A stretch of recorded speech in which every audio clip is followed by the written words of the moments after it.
আজকে আল্লাহর বলি, আজকে আল্লাহর পীর যারা জগতের মধ্যে এসেছিল, তার মধ্যে যে ছিল শিরোমণি, যার মধ্যে ছিল মাথার তাজ, যার মধ্যে ছিল সবচাইতে বড় আমার বড় পীর আব্দুল কাদের জিলানী গিলানী রহমাতুল্লাহ আলাইহি।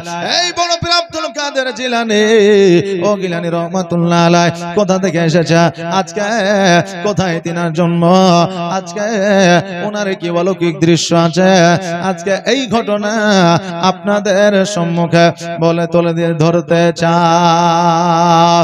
ও বাবা যে ভাইরা,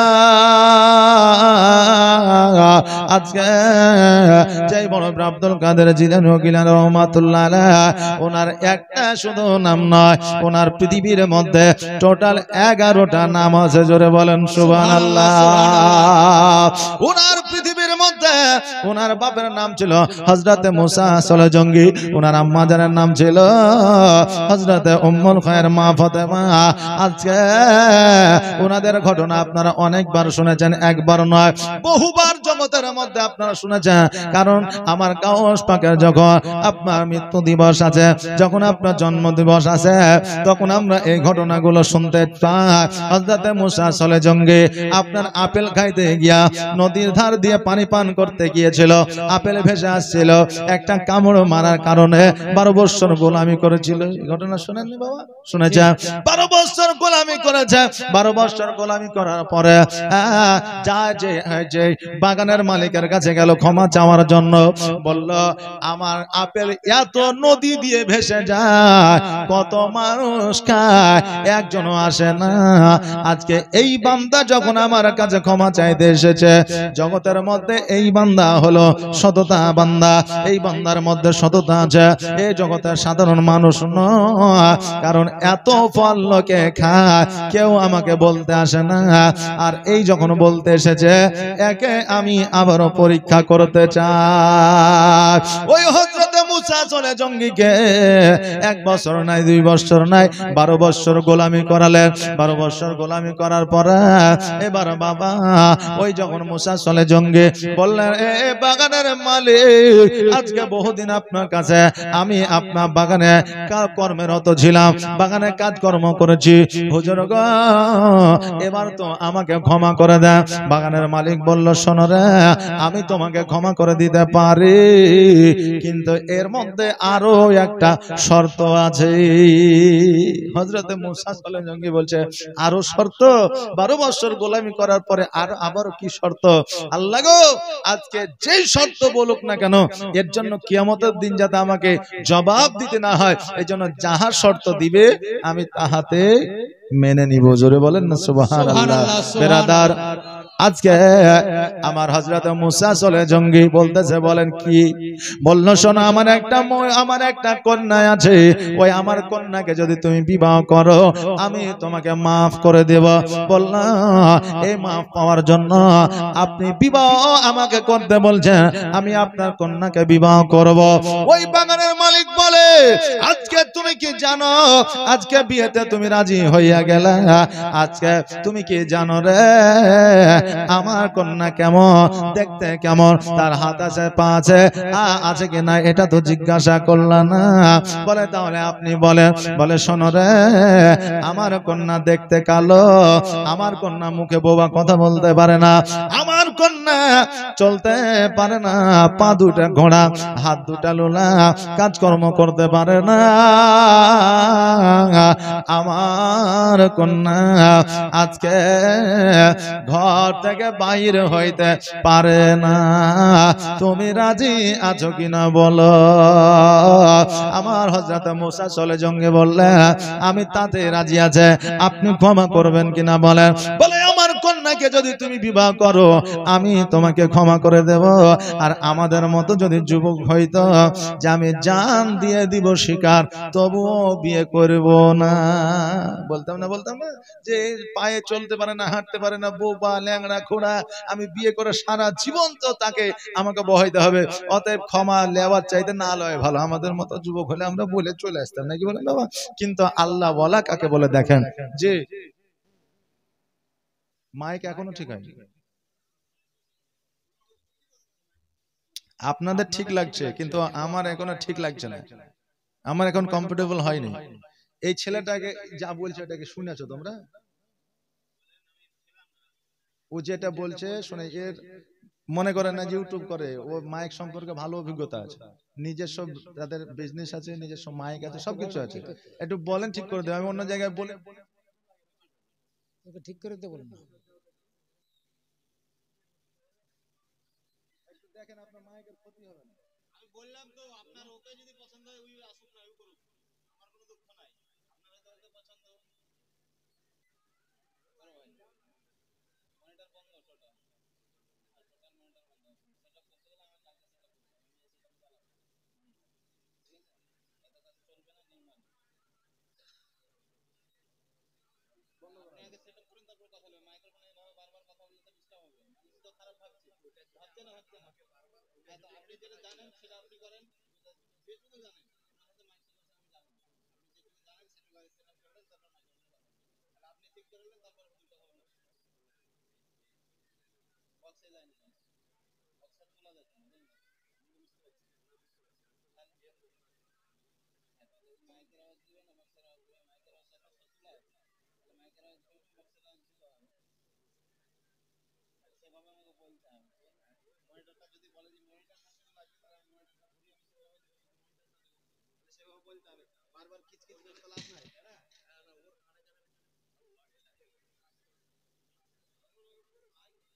খিচখিচ বলতে ওটা ওটা বুঝতে হবে তোমাকে। আচ্ছা বলবো খিচখিচ মাইক ম্যান শোনো, আমরা একবার ইশারা করলে তারা বুঝতে পারবে, এটা একটা কাজ না, এটা রাগ করলে হবে না। ঠিক আছে, এই যে খিচখিচ করছে বারবার কথা, আমাকে যদি কমফোর্টেবল না হয়, তোমার একদিন প্রোগ্রামের লাগে আমি সারা জীবন প্রোগ্রামটা নষ্ট করব, কেন নষ্ট করবে? তাহলে তুমি বলছো খিচখিচ করছে।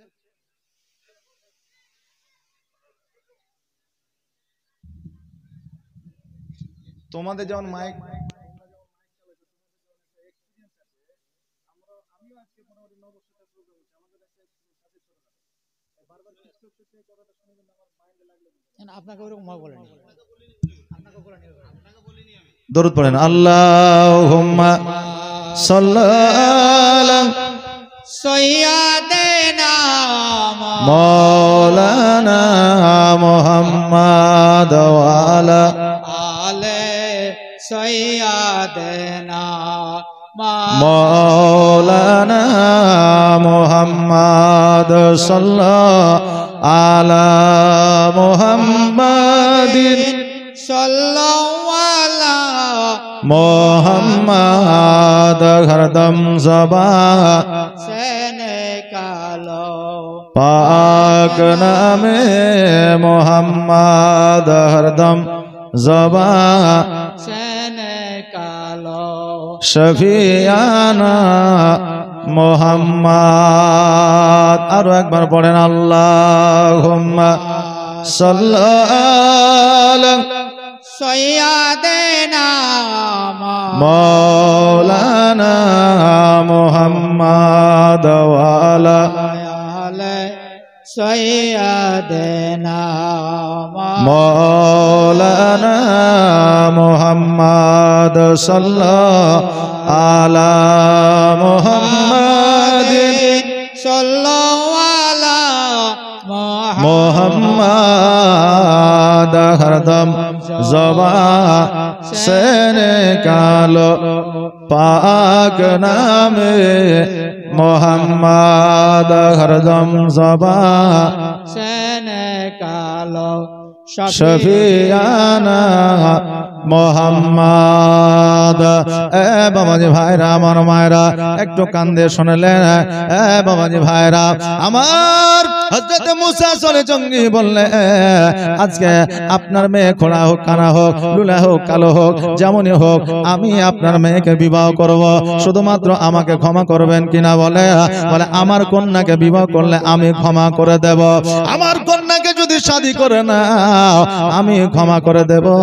আমার হযরত মুসা চলে জঙ্গি বললে, ও শোনো বাগানের মালিক, আমি আপনার কন্যাকে বিবাহ করতে রাজি আছি। জোরে বলেন সুবহানাল্লাহ। আমি আপনার কন্যাকে বিবাহ করে নেব। এ বেরাদার, জগতের মধ্যে তাদের বিবাহ হয়ে গেল। বিবাহ হওয়ার পরে যেই দিন তাদের শুভরাত্রি হবে, যেই দিন তাদের আপনার যেটাকে আমাদের পরিভাষায় বলে ফুলসজ্জা রাত্রি, সেই রাত্রিতে যখন আমার হযরতে মুসা সলে জঙ্গি নিজের স্ত্রী ঘরে প্রবেশ করলেন, প্রবেশ করার পরে দেখতেছে যেন বিনা লাইটে, বিনা আলোতে, বিনা রোশনিতে আজকে নিজের বিবির চেহারায় ঘরটা যেন আলোকিত হয়ে আছে। জোরে বলেন সুবহানাল্লাহ। আমার হযরতে মুসা সলে জঙ্গি চিন্তা করার লাগো, আমি কি ভুল করে অন্য কারো ঘরে চলে এসেছি? আমি কি ভুল করে এই ঘরে প্রবেশ করেছি? এবার বলছেন না না, আপনি সঠিক ঘরে এসেছেন। এবার চিন্তা করার লাগো, আমার শ্বশুর বলেছিল আমার কন্যা কথা বলতে পারে না, দেখছি এই মহিলা কথাও বলছে। আজকে বেরাদার ওই আমার হযরতে মুসা সলে জঙ্গি বলে, এই কন্যা শোনো রে, তুমি কি এই বাগান মালিকের কন্যা? বলে হ্যাঁ। বলে তোমার নাম কি উম্মুল খায়র মা ফাতেমা? বলে হ্যাঁ। বলে তুমি যে কথা বলতে পারছো, তোমার চেহারা যে উজ্জ্বল, দেখতে অতি সুন্দর, আজকে তোমার হাত পা ঠিক আছে? বলে হ্যাঁ। বলে নিশ্চয়ই আমি ভুল ঘরে চলে এসেছি, হয়তো মহিলা কোনো মিথ্যা কথা বলতেছে। এবার বেরাদা ওই ঘর থেকে বাইরে হইয়া শ্বশুরের কাছে গেলে, যাওয়ার পরে বললে, ওগো আমার শ্বশুর আব্বা যান, আজকে আপনি বললেন আমার কন্যা কথা বলতে পারে না বাবা, আপনি বললেন আমার কন্যা চলতে পারে না, আপনি বললেন আমার কন্যা কাজ করতে পারে না, আপনি বললেন আমার কন্যা দেখতে ভালো না, কালো, আপনি বললেন আমার কন্যা দেখতে পায় না, অন্ধ। আজকে আমি যে বাড়িতে বিবাহ করে যে ঘরে প্রবেশ করলাম, ওই ঘরে দেখছি তো দেখতে সুন্দর একজন রমণী মহিলা, চোখেও দেখতে পায়, কথাও বলতে পারে, হাতেও কাজ করতে পারে, পায়ে চলতে পারে। আমি কি ভুল ঘরে গিয়েছি? বাগানের মালিক বলে, হযরতে মুসা সলে জঙ্গি শুনে না, আজকে যে ঘরে তুমি গেছো ওই ঘরটা সঠিক ঘরে গেছো। আজকে যে কন্যাকে তুমি দেখেছো ওটাই তোমার বিবি, আমার কন্যা। জোরে বলেন সুবহানাল্লাহ। মুসা সলে জঙ্গি বলে, আব্বা জান, আপনি যে বললেন আমার কন্যা দেখতে পাই না, দেখতে কালো, আপনি বললেন আমার কন্যা চলতে পারে না, আপনি বললেন আমার কন্যা কাজকর্ম করতে পারে না, আজকে সব কিছু দেখছি আছে ভালো। বাগানের মালিক বলল, মুসা সলে জঙ্গি শোনো রে, আজকে আমার কন্যাকে কালো বলেছে এই কারণে, কারণ অন্ধকার থেকে জীবনে কোনোদিন আলো যায় নাই। জোরে বলেন সুবহানাল্লাহ। এই জন্য বলেছে আমার মেয়ে দেখতে কালো, আমার মেয়ে নিজের চোখে জীবনে কোনোদিন পরপুরুষ দেখে না, আমার কন্যা জীবনে কোনোদিন রাস্তাঘাটে যায় না, এই জন্য বলেছে আমার কন্যা হলো অন্ধ, আর আমার কন্যা জীবনে কাজকর্ম করে না, পায়ে হেঁটে ঘর থেকে কোনোদিন বাইরে যায় না, এই জন্য বলেছে আমার মেয়ে হলো ঘোড়া, পায়ে চলতে পারে না। জোরে বলেন সুবহানাল্লাহ। এই জন্য বলেছিলাম, কিন্তু আমার মেয়ে চলতে পারে, আমার মেয়ে বলতে পারে, আমার মেয়ে কাজকর্ম করতে পারে, আমার মেয়ে চোখে দেখতে পায়, আমার মেয়ে কালো নয়, আমার মেয়ে দেখতে ভালো। আমি শুধুমাত্র তোমাকে পরীক্ষা করার জন্য বলেছিলাম। এ মুসা সলে জঙ্গি শোনো, আজকে যাও যা, আমার কন্যাকে বিয়ে করার কারণে তোমারও সততা দেখিয়া আমি আমার বাগানের ফল খাওয়ার কারণে আমি তোমাকে ক্ষমা করে দিলাম। জোরে বলেন সুবহানাল্লাহ। ও বেরাদার, আজকে ওই হযরতে মুসা সলে জঙ্গি উম্মুল খায়র মা ফাতেমাকে নিয়ে ঘর সংসার করতে আরম্ভ করলে। হে বেরাদার, হযরতে মুসা সলে জঙ্গি উনি হলেন আল্লাহর একজন ওলি ছিলেন, উনি আল্লাহর নৈকট্য লাভ করেছিলেন। আর হযরতে মুসা সলে জঙ্গি যে কোনো বংশের ছিল না, আজকে যেমন তেমন বংশের লোক ছিল না। ওই হযরতে মুসা সলে জঙ্গি আজকে আমার ইমাম হাসান হোসেনের বংশের লোক ছিলেন। জোরে বলেন সুবহানাল্লাহ। আজকে আপনার হাসিম গোত্রের আপনার মানুষ ছিল হযরত মুসা সলে জঙ্গি। আজকে আমার দয়ার নবী মায়ার নবী সাল্লাল্লাহু তাআলা আলাইহি ওয়াসাল্লামের বংশধর ছিলেন। জোরে বলেন সুবহানাল্লাহ। আমার নবীর যারা বংশধর আছে গো জগতের মধ্যে, তাদের দ্বারা আজকে কেন কিয়ামত পর্যন্ত অন্যায় হবে না? জোরে বলেন সুবহানাল্লাহ।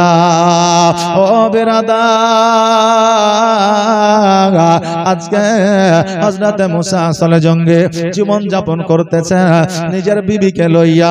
একদিন, 2 দিন, 3 দিন, 4 দিন, 5 দিন, 7 দিন, 6 বছর যখন পার হয়ে গেল, আজকে আমার হযরত মুসা সলে জঙ্গি আমেরিকার বুকে একটা মসজিদে ইমামতি করতেন। জোরে বলেন সুবহানাল্লাহ।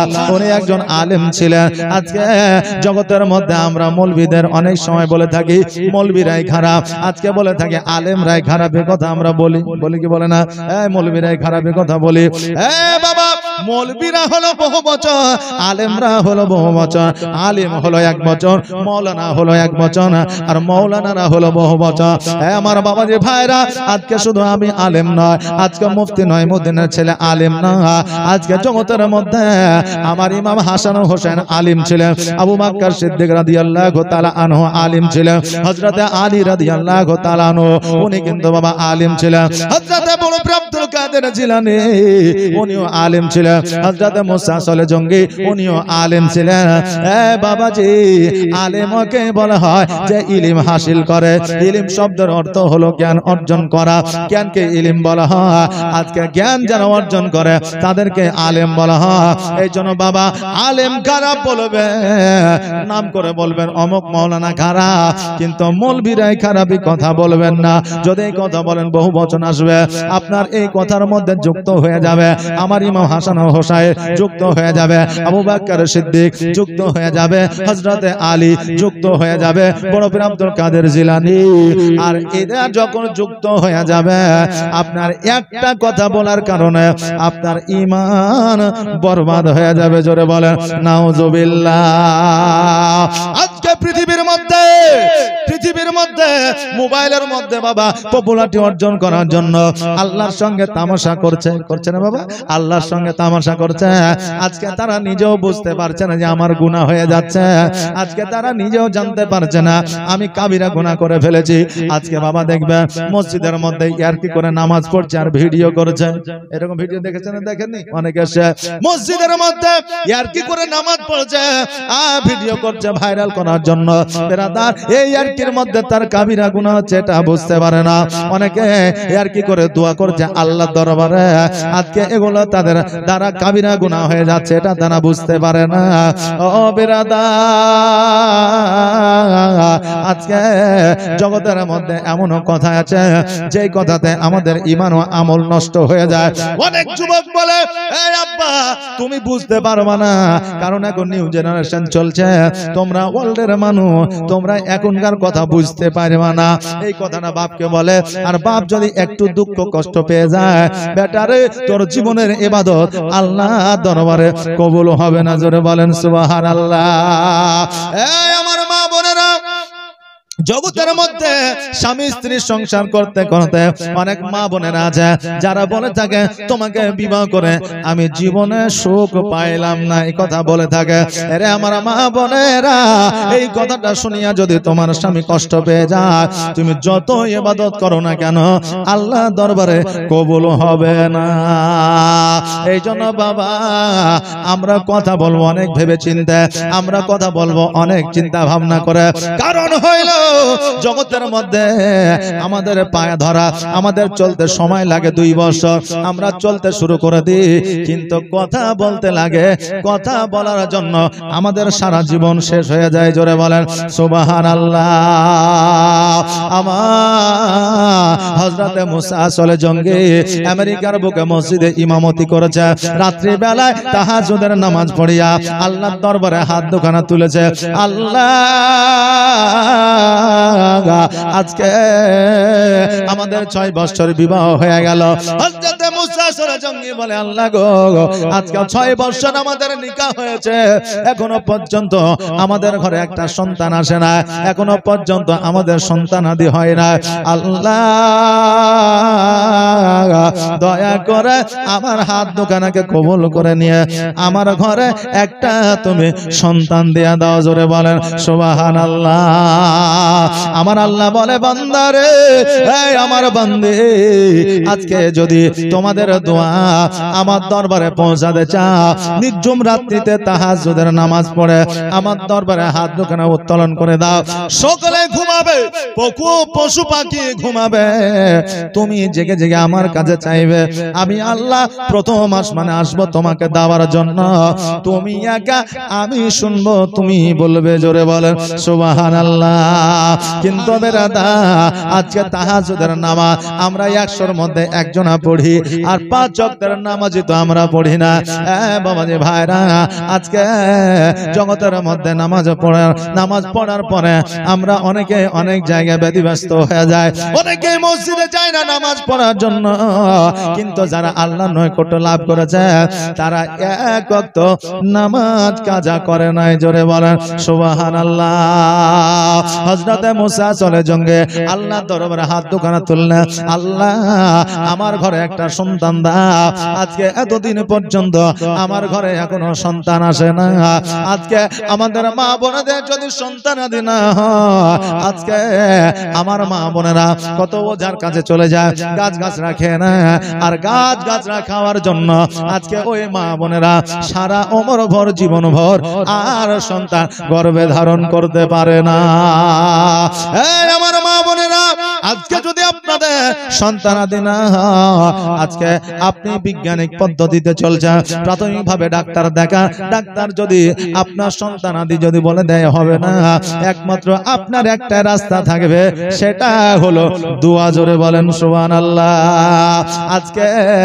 আপনি বেশি কিছু করতে পারলে একটা আলেমের কাছে আপনি দোয়া নিতে পারেন তার চাইতে বেশি কিছু করতে পারবেন না মা বোনেরা আজকে দোয়ার চাইতে বড় ওষুধ আর জগতে কিছু না দেখবে ডাক্তার যখন কিছুই করতে পারবে না ডাক্তারের হাত যখন শেষ হয়ে যাবে তখন বলবে তোমরা দোয়া করো দোয়ার বা দৌলতে হয়তো বাঁচতে পারে তাছাড়া বাঁচতে পারবে না মা জননী এই আমার বাবাজিরা যখন দেখবে আর কোনো কাজ হচ্ছে না তাহাজ্জুদের নামাজ পড়ে আল্লাহর দরবারে হাত দুখানা উত্তোলন করে দেন দেখবেন 40 দিন পরে আল্লাহ নিশ্চয় আপনাকে একটা না একটা আপনার দোয়া কবুল করেছে জোরে বলেন সুবহানাল্লাহ ও বেরাদার হযরতে মুসা চলে জঙ্গি যখন আল্লাহর দরবারে দোয়া করলেন আল্লাহ বললেন এ মুসা চলে জঙ্গি এখন রাত্রিবেলা তুমি আমার কাছে চাও আমি আল্লাহ আজকে তোমার কথা আমি শুনি আজকে আমি জানা তোমার কথা কেউ শুনতে পাবে না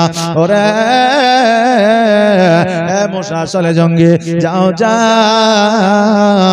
তোমার ঘরে আমি একটা সন্তান দিলাম এমন একটা সন্তান দিলাম জগতের চাইতে অন্য ধরনের সন্তান কারণ এই সন্তান জগতের সন্তানের চাইতে আলাদা জোরে বলেন সুবহানাল্লাহ মুসা চলে জঙ্গি আজকে যে সন্তানকে তোমার স্ত্রী গর্ভে পাঠাইব এই সন্তান জগতের মধ্যে বড় পীর হবে বড় পীরদের শিরোমণি হবে পীরদের মাথার তাজ হবে যার নাম হবে বড় পীর আব্দুল কাদের জিলানী হযরত মুসা চলে জঙ্গি রাত্রি বেলায় আল্লাহর দরবারে দোয়া করলেন ফজরের নামাজ পড়লেন ফজরের নামাজ পড়ার পরে বাড়ির দিকে অগ্রসর হয়েছে মনে মনে খুশিতে আছেন আল্লাহ আজকে যখন আমাকে একজন ওলিদের শিরোমণি দান করবে আমার বিবিকে খবরটা না দিয়ে যেন থাকতে পারি না বিবিকে খবরটা দেওয়ার জন্য হযরত মুসা চলে জঙ্গি যেন বাড়ির দিকে আসতেছে আরে বাবা আজকেও জগতের মধ্যে আমরা এমনও স্বামী আছি যদি বিবিকে ভালোবাসি বিবির প্রতি যদি মহব্বত থাকে খুশির খবরটা সবার আগে নিজের বিবিকে দিয়ে দিয়ে জোরে বলেন সুবহানাল্লাহ কারণ হইল জগতের মধ্যে আপনার বিবি আপনার জন্য একটা নিয়ামত, কারণ আপনার সন্তানকে 10 মাস 10 দিন বিবি পেটে রাখবে, আপনার সন্তানকে লালন পালন করে বড় করবে, আপনি অসুস্থ হইলে আপনার সেবা যত্ন করবে। আজকে আপনি চলাফেরা আপনার বন্ধ হয়ে গেলে ওই বিবি আপনাকে কোলে করে নিয়ে বাথরুম পায়খানায় নিয়ে যাবে। এই জন্য আপনার জন্য বিবি এক প্রকারের নিয়ামত। এই জন্য বিবিকে কষ্ট দিয়া কথা বলবেন না। আমার নবীজি জীবনে কোনোদিন কোন বিবিকে আয়েশা সিদ্দিকা রাদিয়াল্লাহু তাআলা আনহা, খাদিজাতুল কুবরা রাদিয়াল্লাহু তাআলা আনহা কোনদিন রাগান্বিত হইয়া কথা বলে না, কোনদিন তাদেরকে আপনার উঁচু কথা বলে না, কোন ইতিহাসের পাতায় প্রমাণ করে দিতে পারবে না। আমরা সেই নবীর উম্মত, আমরা বিবিদের কেন উঁচু গলায় কথা বলবো? তবে বাবা বর্তমানে দরকার আছে, কারণ আমার মা বোনেরা আজকে এই সিরিয়াল আর শফিকের ভিডিও দেখে পাগল হয়ে গেছে। আজকে তারা স্বামীর কথা শোনে না। অনেক বিবি আছে বাবা, দেখবেন মোবাইল পাগল, স্বামীর কথা কানে যায় না, স্বামী যতক্ষণ পর্যন্ত গরিমে কথা না বলবে, কথা বলবেন না। এই জন্য বাবা জগতের মধ্যে একটু গরমেরও দরকার আছে, তবে ওইভাবে শরীয়ত বিরোধী কথা বলবেন না। বাবাজি ভাইরা, আমার হযরতে মুসা চলে জঙ্গি গুটি গুটি পায়ে বাড়িতে আসলে, আসার পরে বললে, স্বামী গো আজকে সকাল সকাল আমার বাড়িতে আপনি হাজির হয়েছেন, কারণটা কি? হযরতে মুসা চলে জঙ্গি বলে, বিবি রে আজকে বড় একটা খুশির খবর নিয়ে এসেছে, আজকে বড় একটা আনন্দের খবর নিয়ে এসেছে। বাবা জগতের মধ্যে আপনি বাবা হতে চললে, জগতের মধ্যে একজন মা যখন মা হতে চলে, এই খবরটা সবার আগে কে দেয় বাবা? কে দেয়? মা দেয় না স্বামী দেয়? স্ত্রী না স্বামী? স্ত্রী দেয়। বাবা জানাশোনা কথা, ওই খবরটা সব চাইতে বেশি আগে আপনার স্ত্রী দেবে, আমার স্ত্রী দেবে। কিন্তু বেরাদা এই জায়গায় খবরটা আমার হযরতে মুসা চলে জঙ্গি দিয়েছেন। জোরে বলেন সুবহানাল্লাহ।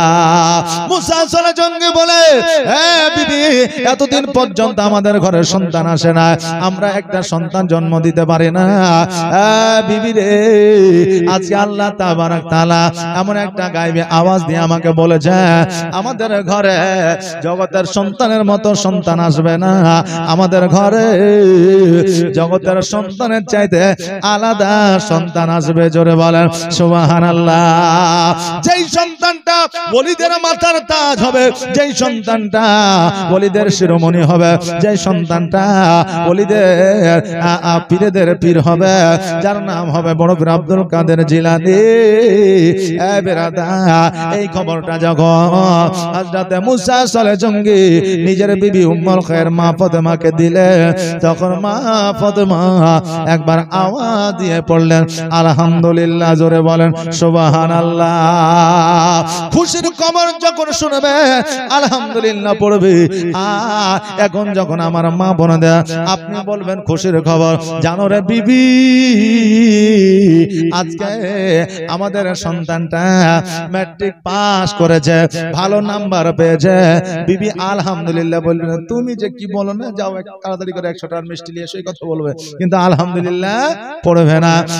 বাবাজি ভাইরা, আমার উম্মুল খায়ের মা ফাতেমা আলহামদুলিল্লাহ পড়ার পরে বললে, স্বামী গো আজকে আমাকে যখন বড় মধুর খবর আমাকে দিয়েছ, আল্লাহ যখন গায়বী আওয়াজ দিয়ে দিয়েছে, আজকে আমার ঘরে হযরতে বড় পীর আব্দুল কাদের জিলানী ও গিলানী রহমাতুল্লাহ আলাইহি আসবে, এটা তো আমাদের জন্য খুশির খবর।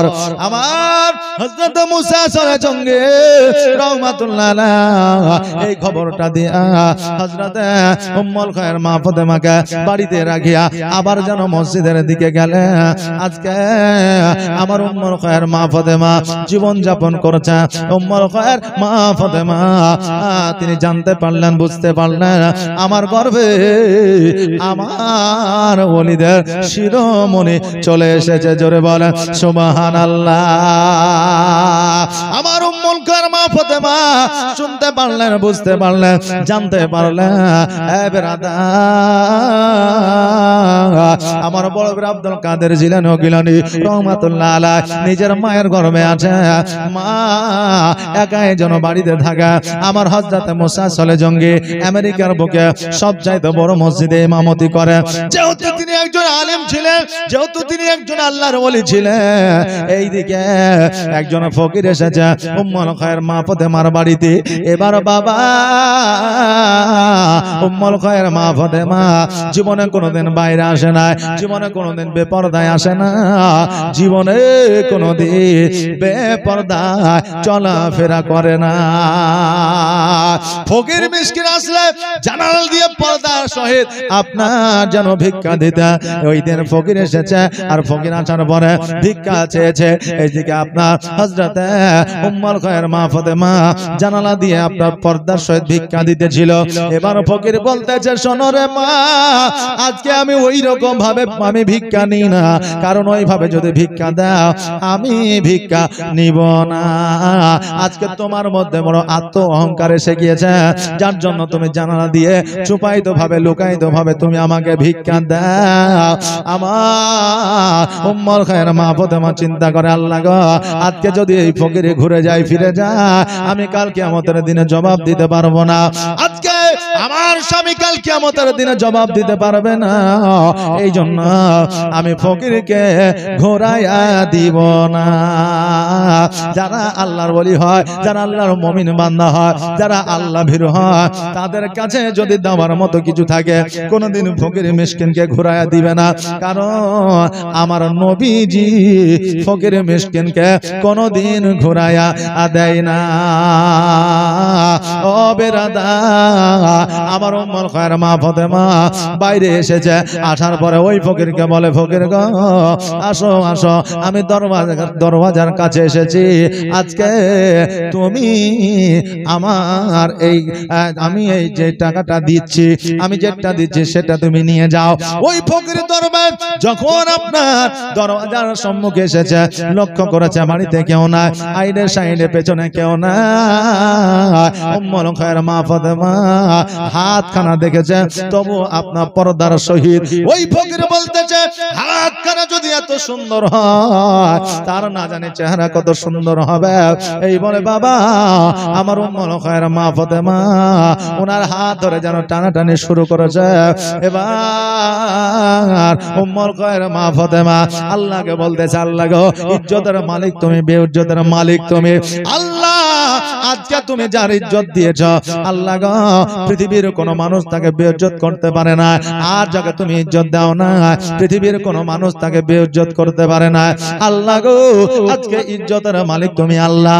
আল্লাহ বলে, উম্মুল খায়ের মা ফাতেমা, আজকে আমি নয়, আজকে আমার ফেরেশতা বর্গ নয়, আজকে তোমার গর্ভে যে সন্তান আছে বড় পীর আব্দুল কাদের জিলানী, সেই তোমাকে বাঁচায় নিবে। জোরে বলেন সুবহানাল্লাহ। ওই আমার বড় পীর আব্দুল কাদের জিলানী গিলানী রহমাতুল্লাহ আলাইহি এত জালালি মেজাজের ছিলেন, আজকে উনি বাঘ হইয়া জগতের মধ্যে এসেছিলেন। আর ওই বাঘ হইয়া জগতের মধ্যে আসিয়া ওই ফকিরের বুকের উপরে চাপিয়া তার কলিজা খানা বাহির করে ফেলে দিয়েছিলেন। জোরে বলেন সুবহানাল্লাহ।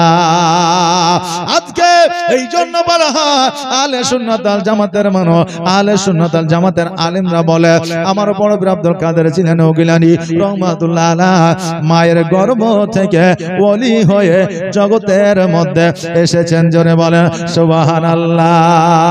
প্রাণের মুর্শিদ দয়ার মুর্শিদ গো, ভুলিতে পারি না আমি তোমাকে। প্রাণের মুর্শিদ দয়ার মুর্শিদ গো ভুলিতে পারি না আমি তোমাকে। আর তুমি আজ বাগদাদে, আমি আছি বাংলা, না জানি দেখা হবে কবে দুজনের প্রাণের মুর্শিদ দয়া মুর্শিদ গো ভুলিতে পারি না আমি তোমাকে। দয়ার মুর্শিদ প্রাণের মুর্শিদ গো ভুলিতে পারি না আমি তোমাকে। বাবাজি ভাইরা, যখন কলিজাটা বাইর করে ফেলে দিলাম আজকে উম্মুল খায়ের মা ফাতেমা আল্লাহর দরবারে শুকরিয়া আদায় করলো। শুধু এটাই নয় মায়ের গর্ভে থাকিয়া আবারও অলৌকিক দৃশ্য দেখিয়েছিলেন। মাকে যখন একটা সাপে দংশন করতে যাবে অমনে সময় আমার হযরত বড় পীর আব্দুল কাদের জিলানী মায়ের নাড়ি ধরে টান দিয়েছিলেন। যেমন টান দেওয়া অমনি যেন বাবা পেটে হাত দিয়া আপনার মাটির মধ্যে লুটায়া পড়েছিল, সাপে দংশন করতে পারে নাই। জোরে বলেন সুবহানাল্লাহ। যেই ওলি মায়ের গর্ভ থেকে অলৌকিক দৃশ্য দেখাতে পারে, ওই ওলি কি জগতের মধ্যে আজকে মানুষের মধ্যে সঠিক পথে রাস্তা কি তারা দেখাতে পারে না। আজকে যারা বলে ওলি মানি না, আজকে যারা বলে ওলি বলে জগতের মধ্যে কেউ না, আজকে যদি ওলি না থাকতো আজকে পৃথিবীর মধ্যে আজকে ভারতবর্ষের মাটিতে কেউ মুসলমানের দাওয়াত পাইতো না। জোরে বলেন সুবহানাল্লাহ। যেই খাজা মাইনুদ্দিন চিশতি রহমাতুল্লাহ আলাইহি ভারতবর্ষের মাটিতে না আসিলে আজকে ইসলাম পাইতাম না, নামাজ পাইতাম না, মসজিদ পাইতাম না, খানকা পাইতাম না, আজকে টুপি পাইতাম না, দাড়ি পাইতাম না। আজকে জগতের মধ্যে ভারতবর্ষের মাটিতে এত মুসলমান থাকার পরেও আজকে তারা চাইছে মুসলমানদেরকে মিটিয়ে দিতে। বেরাদা আজকে কেন কিয়ামত পর্যন্ত এদের দ্বারা সম্ভব হবে না।